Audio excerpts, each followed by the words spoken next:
ಅಧ್ಯಾಯ 3 ಶ್ಲೋಕ 42. ಇಂದ್ರಿಯಾಣಿ ಪರಾಣ್ಯಾಹುಃ ಇಂದ್ರಿಯಾಣಿ ಪರಾಣ್ಯಾಹುಃ ಇಂದ್ರಿಯೇಭ್ಯಃ ಪರಂ ಮನಃ. ವಿಸರ್ಗ ಆದ ನಂತರ ಪ ಅಕ್ಷರ ಬಂದರೆ ಫಕಾರವನ್ನು ಹೇಳ್ತೇವೆ. ಇಂದ್ರಿಯೇಭ್ಯಃ ಪರಂ ಮನಃ.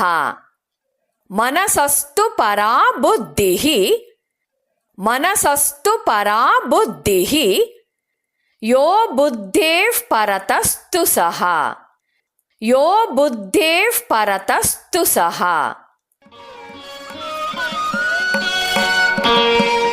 ಹೇಳಿಕೊಡುವುದನ್ನು ಅನುಸರಿಸಿ. ಇಂದ್ರಿಯಾಣಿ ಪರಾಣ್ಯಾಹುಃ ಇಂದ್ರಿಯಾಣಿ ಪರಾಣ್ಯಾಹುಃ ಇಂದ್ರಿಯೇಭ್ಯಃ ಪರಂ ಮನಃ ಇಂದ್ರಿಯೇಭ್ಯಃ ಪರಂ ಮನಃ. ಮನಸಸ್ತು ಪರಾ ಬುದ್ಧಿಃ ಮನಸಸ್ತು ಪರಾ ಬುದ್ಧಿಃ ಯೋ ಬುದ್ಧೇಃ ಪರತಸ್ತು ಸಹ ಯೋ ಬುದ್ಧೇಃ ಪರತಸ್ತು ಸಹ.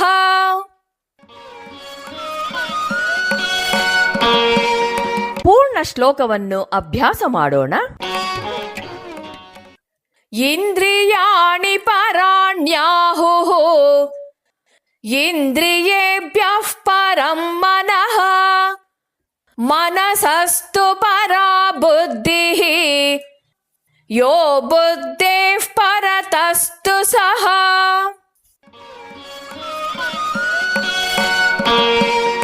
ಶ್ಲೋಕದ ಅರ್ಥವನ್ನು ತಿಳಿಯೋಣ. ಇಂದ್ರಿಯಗಳನ್ನು ಶರೀರಕ್ಕಿಂತ ಹೆಚ್ಚಿನವೆನ್ನುವರು. ಇಂದ್ರಿಯಗಳಿಗಿಂತ ಮನಸ್ಸು ಹೆಚ್ಚಿನದು. ಮನಸ್ಸಿಗಿಂತ ಬುದ್ಧಿಯು ಹೆಚ್ಚಿನದು. ಬುದ್ಧಿಗಿಂತಲೂ ಹೆಚ್ಚಿನವನು ಆತ್ಮನು. ಇಂದ್ರಿಯಗಳು ಕಾಮದ ಚಟುವಟಿಕೆಗಳ ವಿವಿಧ ದ್ವಾರಗಳು. ಕಾಮವು ದೇಹದಲ್ಲಿ ಅಡಗಿದೆ, ಆದರೆ ಅದು ಇಂದ್ರಿಯಗಳ ಮೂಲಕ ಹೊರಹೊಮ್ಮತ್ವೆ. ಆದುದರಿಂದ ಇಡೀ ದೇಹಕ್ಕಿಂತ ಇಂದ್ರಿಯಗಳು ಶ್ರೇಷ್ಠ. ದೇಹದಿಂದ ಹೊರಗೆ ಇರುವ ವಸ್ತುಗಳೊಂದಿಗೆ ಸಂಬಂಧವನ್ನ ಕಲ್ಪಿಸಿಕೊಳ್ಳೋದಿಕ್ಕೆ ಇರುವ ಬಾಗಿಲುಗಳೇ ಇಂದ್ರಿಯಗಳು. ಉದಾಹರಣೆಗೆ ಹೀಗೆ ಹೇಳ್ತಾರೆ.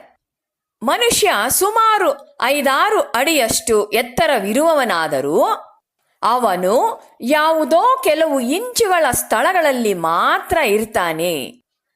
ಒಬ್ಬನಿಗೆ 100 ಕೋಣೆಗಳಿರುವ ಮನೆ ಇದ್ದರೂ ಅವನು ಎಲ್ಲ ಕೋಣೆಗಳಲ್ಲೂ ಏಕಕಾಲದಲ್ಲಿ ಇರೋದಿಕ್ಕೆ ಆಗೋದಿಲ್ಲ. ಯಾವುದಾದರೂ ಒಂದು ಕೋಣೆಯಲ್ಲಿ ಅವನು ಇರ್ತಾನೆ. ಅದರಂತೆಯೇ ನೋಡುವಾಗ ಒಂದು ಕಡೆ, ಕೇಳುವಾಗ ಒಂದು ಕಡೆ, ಮೂಸುವಾಗ ಒಂದು ಕಡೆ, ಮುಟ್ಟುವಾಗ ಒಂದು ಕಡೆ ಇರ್ತಾನೆ. ಆಗ ಅದರಲ್ಲಿಯೇ ನಿರತನಾಗಿರುವನು. ಈ ಇಂದ್ರಿಯಗಳು ವಿಷಯ ವಸ್ತುವಿನೆಡೆಗೆ ಧಾವಿಸುವುವು. ಹೇಗೆ ಅಂದರೆ, ಮೇಲಿನಿಂದ ನೀರು ಕೆಳಗೆ ಹೇಗೆ ಹರಿದು ಹೋಗುತ್ತೋ ಹಾಗೆಯೇ ಇಂದ್ರಿಯಗಳು ವಿಷಯ ವಸ್ತುವಿನ ಕಡೆ ಹರಿದು ಹೋಗುವುವು. ಮನುಷ್ಯ ಜೀವಿಗೆ ಸುಖ ಮತ್ತು ಸಂತೋಷಕ್ಕೆ ಯಾವಾಗಲೂ ಹೊರಗಿನಿಂದ ವಿಷಯ ವಸ್ತುಗಳು ಬೀಳ್ತಾ ಇರಬೇಕು. ಉರಿಯುತ್ತಿರುವ ಆಸೆಯ ಜ್ವಾಲೆಗೆ ಸೌದೆಯನ್ನ ಒದಗಿಸುತ್ತಿರುವುದೇ ನಾವೀಗ ಬಾಹ್ಯ ಪ್ರಪಂಚದಿಂದ ಇಂದ್ರಿಯದ ಮೂಲಕ ಅನುಭವಿಸ್ತಾ ಇರೋದು. ಇಂದ್ರಿಯಾಣಿ ಪರಾಣ್ಯಾಹುಃ. ಇಂದ್ರಿಯಾಣಿ ಅಂದರೆ ಇಂದ್ರಿಯಗಳು, ಪರಾಣಿ ಅಂದರೆ ಶ್ರೇಷ್ಠವು, ಆಹುಹು ಅಂದರೆ ಎಂದು ಹೇಳುವರು.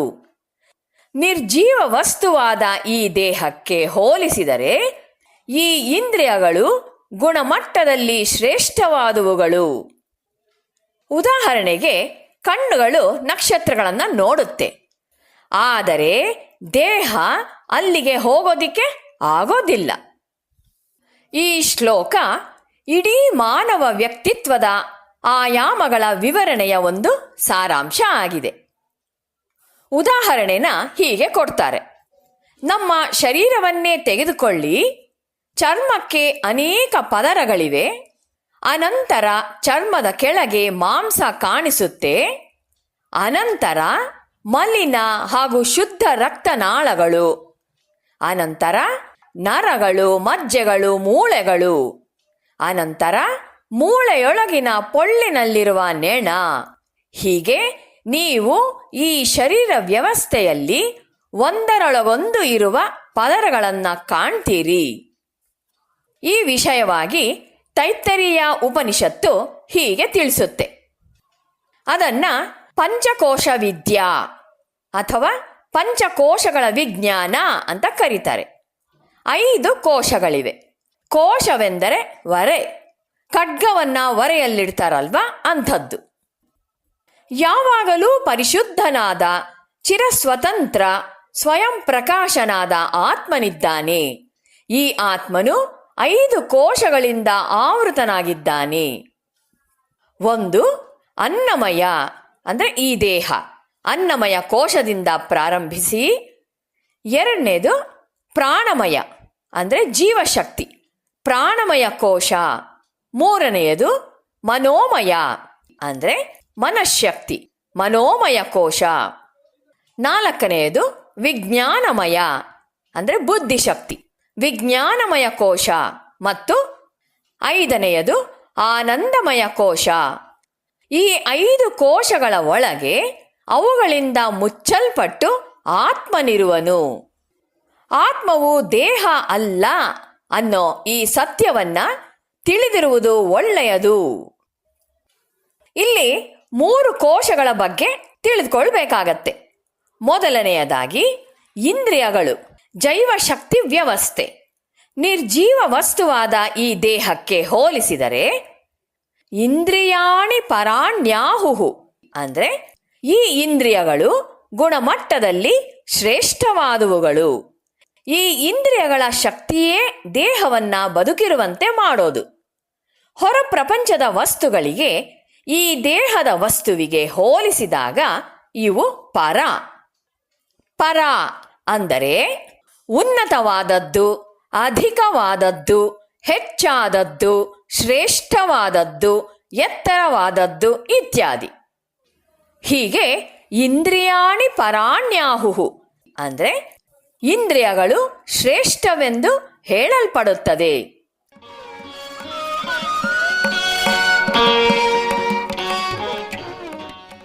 ಇಂದ್ರಿಯೇಭ್ಯಃ ಪರಂ ಮನಃ. ಇಂದ್ರಿಯೇಭ್ಯಃ ಅಂದರೆ ಇಂದ್ರಿಯಗಳಿಗಿಂತಲೂ, ಮನಃ ಮನಸ್ಸು, ಪರಂ ಅಂದರೆ ಶ್ರೇಷ್ಠವು. ಮನಸ್ಸು ಇಂದ್ರಿಯ ಶಕ್ತಿ ವ್ಯವಸ್ಥೆಗಿಂತಲೂ ಶ್ರೇಷ್ಠವಾದದ್ದು. ಇಂದ್ರಿಯ ವ್ಯವಸ್ಥೆಗಿಂತ ಮನಸ್ಸು ಶ್ರೇಷ್ಠವಾದದ್ದು ಅಂದಮೇಲೆ ಮನಸ್ಸಿರುವುದು ಇಂದ್ರಿಯಗಳ ಮೇಲೆ ಹಿಡಿತವನ್ನು ಸಾಧಿಸುವುದಕ್ಕೆ. ಆದ್ದರಿಂದ ಖಂಡಿತವಾಗಿಯೂ ಅದು ಹೆಚ್ಚಿನದು ಹಾಗೂ ಹೆಚ್ಚು ಮೌಲ್ಯವುಳ್ಳದ್ದು. ಇಂದ್ರಿಯದ ಹಿಂದೆ ಮನಸ್ಸು ಇದ್ದರೇನೇ ಇಂದ್ರಿಯ ಕೆಲಸ ಮಾಡಬೇಕಾದ್ರೆ, ಮನಸ್ಸು ಮತ್ಯಾವುದನ್ನೋ ದೀರ್ಘವಾಗಿ ಯೋಚಿಸ್ತಿರ್ಬೇಕಾದ್ರೆ ಶಬ್ದವಾಗಲಿ ನೋಟವಾಗಲಿ ಕಾಣೋದಿಲ್ಲ. ಅದೊಂದೇ ಅಲ್ಲ, ಹೊರಗೆ ವಿಷಯ ವಸ್ತುಗಳು ಸಿಕ್ಕದೇ ಇದ್ದರೆ ಮನಸ್ಸು ತನ್ನ ನೆನಪಿನ ಉಗ್ರಾಣದಿಂದ ಹಿಂದೆ ಆದ ಅನುಭವಗಳ ಸರಕನ್ನು ತೆಗೆದುಕೊಂಡು ಅನುಭವಿಸ್ತಾ ಇರುತ್ತೆ. ಮನಸ್ಸು ಎಲ್ಲಿಗಾದರೂ ಹೋಗಬಹುದು. ಸ್ವರ್ಗನಾದರೂ ಇಮ್ಯಾಜಿನ್ ಮಾಡ್ಕೋಬಹುದು, ನರಕವನ್ನಾದರೂ ಇಮ್ಯಾಜಿನ್ ಮಾಡ್ಕೋಬಹುದು. ಮನಸ್ಸು ಎಲ್ಲ ಕಡೆಗೂ ಹೋಗುತ್ತೆ, ಅದಕ್ಕೆ ಲಿಮಿಟೇ ಇಲ್ಲ. ಮನಸ್ಸು ಸುಲಭ ಗ್ರಾಹ್ಯವಲ್ಲ. ಅದಕ್ಕೆ ಹೀಗೆ ಹೇಳ್ತಾರೆ, ಮನಸ್ಸನ್ನ ಮುಟ್ಟಲಾರಿರಿ, ನಿರ್ವಹಿಸಲಾರಿರಿ. ನರವ್ಯೂಹವನ್ನಾದರೆ ನೀವು ನಿರ್ವಹಿಸಬಹುದು, ಕಣ್ಣು ಕಿವಿ ಇತ್ಯಾದಿ ಇಂದ್ರಿಯಗಳನ್ನು ನೀವು ನಿರ್ವಹಿಸಬಹುದು. ಆದರೆ ಮನಸ್ಸನ್ನ ಈ ರೀತಿ ನಿರ್ವಹಿಸಲಾಗದು. ಆದರೂ ಮನಸ್ಸು ಇದ್ದೇ ಇದೆ. ಇಂದ್ರಿಯ ವ್ಯವಸ್ಥೆಗಿಂತಲೂ ಹೆಚ್ಚು ಶಕ್ತಿಯನ್ನೊಳಗೊಂಡಿದೆ. ಮನಸ್ಸು ದುರ್ಬಲವಾಗಿದ್ದರೆ ಇಂದ್ರಿಯ ವ್ಯವಸ್ಥೆ ನಶಿಸಿ ಹೋಗುತ್ತೆ. ಅನಂತರ ಬರುವುದು ಮಾನವ ವ್ಯವಸ್ಥೆಯ 3ನೆಯ ಅಂಶ, ಬುದ್ಧಿ. ಮನಸಸ್ತು ಪರಾ ಬುದ್ಧಿ.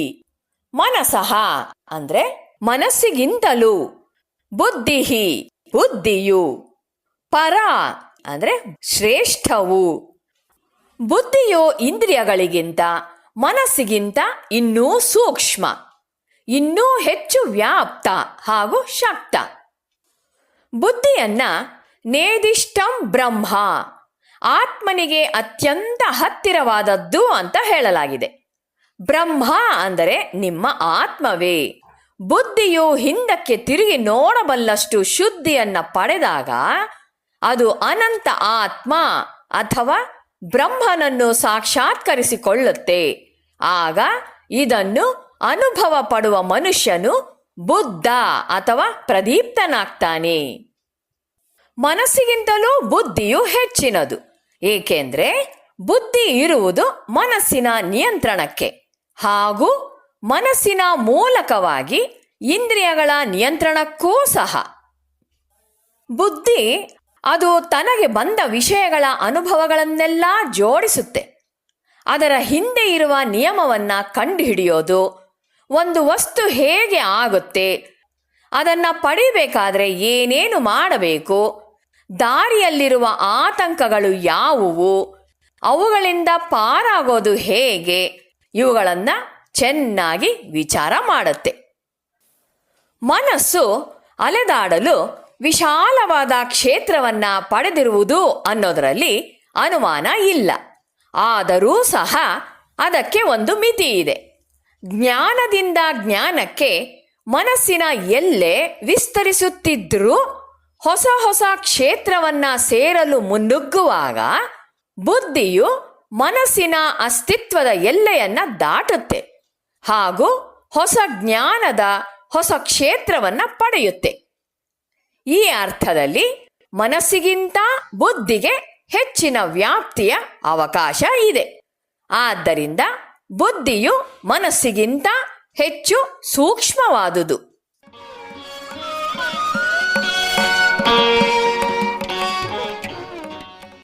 ಒಬ್ಬನು ಅಧಿಕಾರ ಮದದಿಂದ ದುರ್ನಡತೆಯವನಾದರೆ ಅವನ ಅಧಿಕಾರವು ವಿಧಾಯಕವಾಗುವಂತೆ ಮಾಡುವ ಬಲ ಅಂದರೆ ವಿವೇಚನೆ ಮಾತ್ರ. ಆತ್ಮನೊಡನೆ ಸಂಬಂಧಿತವಾದ ಬುದ್ಧಿಯಿಂದ ಮಾತ್ರ ಈ ವಿವೇಚನೆ ಬರೋದು ಸಾಧ್ಯ. ಮಹಾಭಾರತದ ಶಾಂತಿ ಪರ್ವದಲ್ಲಿ ಒಂದು ಕಥೆ ಇದೆ. ಅರಣ್ಯದಲ್ಲಿ ತಪಸ್ಸು ಮಾಡಿಕೊಂಡಿದ್ದ ಋಷಿ ಒಬ್ಬ ಇದ್ದ. ಹೇಗೋ ಆಶ್ರಮಕ್ಕೆ ಬಂದು ಸೇರ್ಕೊಂಡಿದ್ದ ನಾಯಿಯೊಂದನ್ನ ಅವನು ಪೋಷಿಸ್ತಿದ್ದ. ಸಿಕ್ಕಿದ ಅಲ್ಪ ಸ್ವಲ್ಪ ಆಹಾರವನ್ನ ತಿಂದುಕೊಂಡು ಅದು ಒಳ್ಳೆಯ ನಾಯಿಯಾಗಿ ಬದುಕಿಕೊಂಡಿತ್ತು. ಕೆಲ ಕಾಲ ನಂತರ ಆ ನಾಯಿಗೆ ಆಶ್ರಮದ ಸಮೀಪ ಬರುವ ಆ ಸಣ್ಣ ಸಾಧಾರಣ ಹುಲಿಯಿಂದ ನಾನು ಭಯ ಪಡ್ತಿದ್ದೇನೆ, ಅದಕ್ಕಿಂತ ನಾನು ಬಲಶಾಲಿಯಾಗಬೇಕು ಅಂತ ಅನಿಸುತ್ತೆ. ಅದು ಋಷಿ ಬಳಿಗೆ ಹೋಗಿ, ಇಲ್ಲಿ ನಾನು ನಿನ್ನ ನಂಬಿಕೆಯ ಸೇವಕ, ಆ ಹುಲಿಯ ಹೆದರಿಕೆ ನನಗೆ ಇಲ್ಲದಂತೆ ಮಾಡುವೆಯಾ ಅಂತ ಕೇಳ್ಕೊಳ್ಳುತ್ತೆ.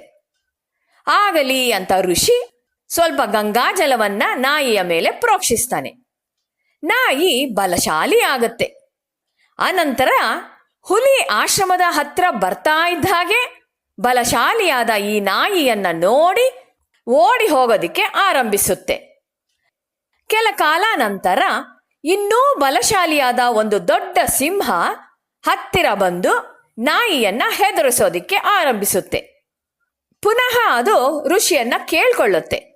ಋಷಿ ಆಗಲಿ, ನಾನು ನಿನ್ನನ್ನ ಬಲಶಾಲಿಯನ್ನಾಗಿಸುವೆ ಅಂತ ಹೇಳ್ತಾನೆ. ಹಾಗೆ ಅದು ಇನ್ನೂ ಬಲವಾಗತ್ತೆ. ಯಾವ ಸಿಂಹವೂ ಹತ್ತಿರ ಬರೋದಿಕ್ಕೆ ಭಯ ಪಡುವಂತಾಗತ್ತೆ. ಇದರಂತೆಯೇ ಋಷಿಯ ಅನುಗ್ರಹದಿಂದ ಒಂದಕ್ಕಿಂತ ಒಂದು ಬಲಶಾಲಿಗಳಾದ 3-4 ಜಾತಿಯ ಪ್ರಾಣಿಗಳು ಈ ನಾಯಿಗೆ ಹೆದರುವಂತೆ ಆಗುತ್ತೆ. ಬಲದ ಈ ಅಪರಿಮಿತ ಅಭಿವೃದ್ಧಿ ಕುತೂಹಲಕಾರಿ ಪರಿಸ್ಥಿತಿ. ಆ ನಂತರ ಏನಾಗತ್ತೆ? ನಾಯಿ ತುಂಬಾ ಬಲಶಾಲಿ ಆಗತ್ತೆ. ಆಶ್ರಮಕ್ಕೆ ಬಂದು ಹೋಗ್ತಿದ್ದ ಎಷ್ಟೋ ಪ್ರಾಣಿಗಳು ಈಗ ಬಾರದಾದವು. ಏಕೆ ಅಂತಂದ್ರೆ ಅವುಗಳಿಗೆ ನಾಯಿಯ ಹೆದರಿಕೆ.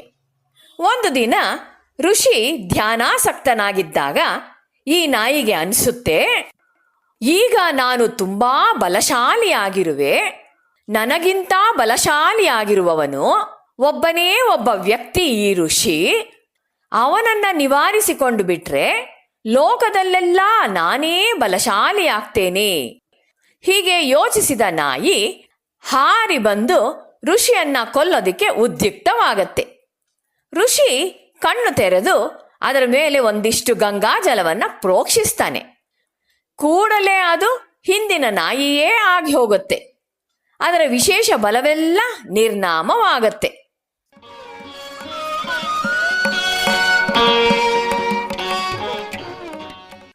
ಬುದ್ಧಿಯನ್ನ ಮೀರಿ ಇರೋದು ಯೋ ಬುದ್ಧೇವ್ ಪರತಸ್ತು ಸಹ. ಯಹ ಅಂದ್ರೆ ಯಾವುದು, ಬುದ್ಧೇಹೇ ಬುದ್ಧಿಗಿಂತಲೂ, ಪರತಃ ಅಂದ್ರೆ ಶ್ರೇಷ್ಠನು, ಸಹ ಅವನು ಅಂದರೆ ಆತ್ಮ. ಯಾವುದು ಬುದ್ಧಿಗಿಂತ ಹೆಚ್ಚಿನದೋ ಅವನು. ಅವನು ಅಂದ್ರೆ ಚಿರಮುಕ್ತನಾದ ಆತ್ಮನು. ಆ ಅನಂತ ಆತ್ಮನು ಬುದ್ಧಿಯನ್ನ ಮೀರಿದವನು, ಬುದ್ಧಿಗಿಂತ ಉತ್ತಮನು.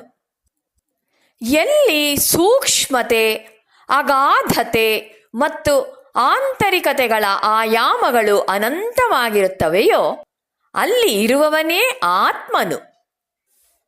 ಜೀವನ ಸಫಲತೆಯನ್ನ ಕಂಡುಕೊಳ್ಳುವ, ಇತರರಿಗೂ ಸಫಲತೆಯನ್ನು ಕಾಣಲು ಸಹಾಯವಾಗುವ ಮಾನವನ ಅಂತರಾಳದ ತತ್ವವನ್ನ ಸಮಸ್ತ ಮಾನವರಿಗೂ ಈ ರೀತಿಯಾಗಿ ಭಗವಂತ ಶ್ರೀಕೃಷ್ಣನು ಅನುಗ್ರಹಿಸಿದ್ದಾನೆ. ಇದೇ ಮಾನವ ವಿಕಾಸದ ಗುರಿ.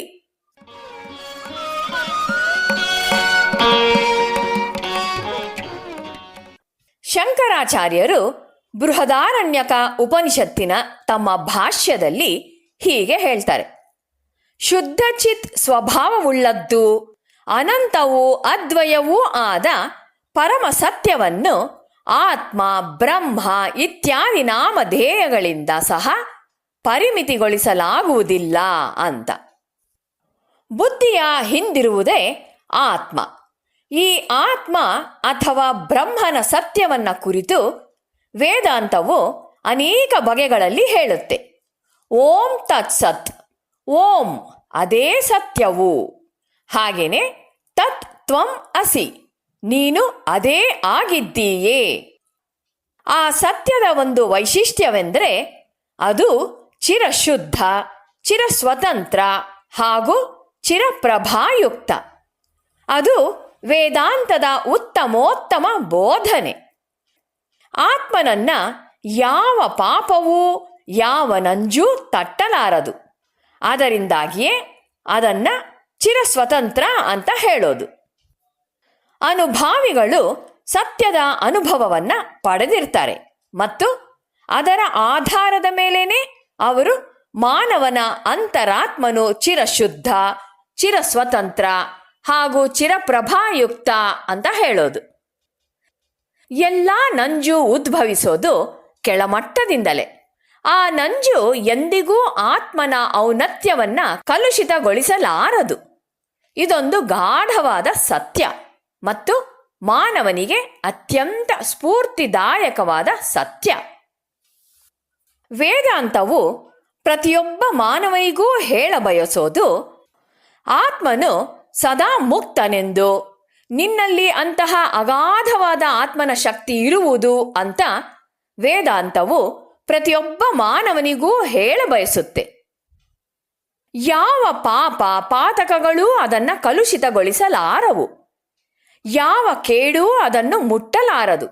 ಅದು ನಮ್ಮ ನಿಜವಾದ ಸ್ವಭಾವ. ಅದೇ ವೇದಾಂತವು ಮಾನವರೆಲ್ಲರಿಗೂ ತಿಳಿಯಪಡಿಸುವ ಪರಮ ಸತ್ಯ. ಪಾಪ ಪಾತಕಗಳು ಇಂದ್ರಿಯಗಳನ್ನು, ಮನಸ್ಸು, ಬುದ್ಧಿಗಳನ್ನ ನಂಜಾಗಿಸಬಲ್ಲವು ಅಂತ ಹಿಂದಿನ ಶ್ಲೋಕದಲ್ಲಿ ಹೇಳಿದೆ. ಅಷ್ಟೇ ಹೊರತು ಅವು ಆತ್ಮನನ್ನು ನಂಜಾಗಿಸಲಾರವು. ಪ್ರತಿಯೊಬ್ಬನಲ್ಲೂ ಒಂದು ಕೇಂದ್ರವು ಸಂಪೂರ್ಣವಾಗಿ ಚಿರಸ್ವತಂತ್ರವಾಗಿಯೂ ಅನವರತ ಶುದ್ಧವಾಗಿಯೂ ಇರುವುದು. ಆದ್ದರಿಂದಲೇ ನಮ್ಮ ಮುಕ್ತಿ ನಮ್ಮಲ್ಲಿಯೇ ರಚಿತವಾಗಿರುವುದು ಅಂತ ಹೇಳೋದು. ನಾವು ಈ ಸತ್ಯವನ್ನ ಕೇವಲ ಅನಾವರಣ ಮಾಡಬೇಕಾಗಿದೆ ಅಷ್ಟೇ. ಯಾವಾಗ ಮಾನವನು ಈ ಸತ್ಯವನ್ನ ಅರಿತಾನೋ ಆಗ ಈ ಬುದ್ಧಿ, ಈ ಮನಸ್ಸು, ಈ ಇಂದ್ರಿಯ ವ್ಯವಸ್ಥೆ ಎಲ್ಲಕ್ಕೂ ಒಂದು ಹೊಸ ಪ್ರೇಮಾನುಕಂಪದ ಗುಣ, ಒಂದು ಹೊಸ ಶುದ್ಧಿ ಪ್ರಾಪ್ತವಾಗತ್ತೆ. ಈ ಸತ್ಯವನ್ನ ಸ್ವಲ್ಪವೇ ಅರಿತರೂ ಸಹ ಮಾನವನ ಜೀವನಕ್ಕೆ ಮತ್ತು ಮಾನವ ಸಂಬಂಧಗಳಿಗೆ ಲಭಿಸುವುದು ಅದೆಂತಹ ಸ್ವಾಗತಾರ್ಹ ಬದಲಾವಣೆ ಅಂತ ಹೇಳ್ತಾರೆ. ನಮ್ಮ ರಾಷ್ಟ್ರೀಯ ಸಂವಿಧಾನಕರ್ತರು ಭಾರತ ದೇಶವನ್ನ ಸತ್ಯಕ್ಕೆ ಸಮರ್ಪಣೆ ಮಾಡಿದ್ದಾರೆ. ಅದಕ್ಕೆ ಅವರು ಮುಂಡಕೋಪನಿಷತ್ತಿನ ಸತ್ಯಮೇವ ಜಯತೆ, ಅಂದರೆ ಸತ್ಯವೇ ಕೊನೆಗೆ ಗೆಲ್ಲುವುದು ಅನ್ನುವ ಧ್ಯೇಯವನ್ನ ತೆಗೆದುಕೊಂಡಿರೋದು.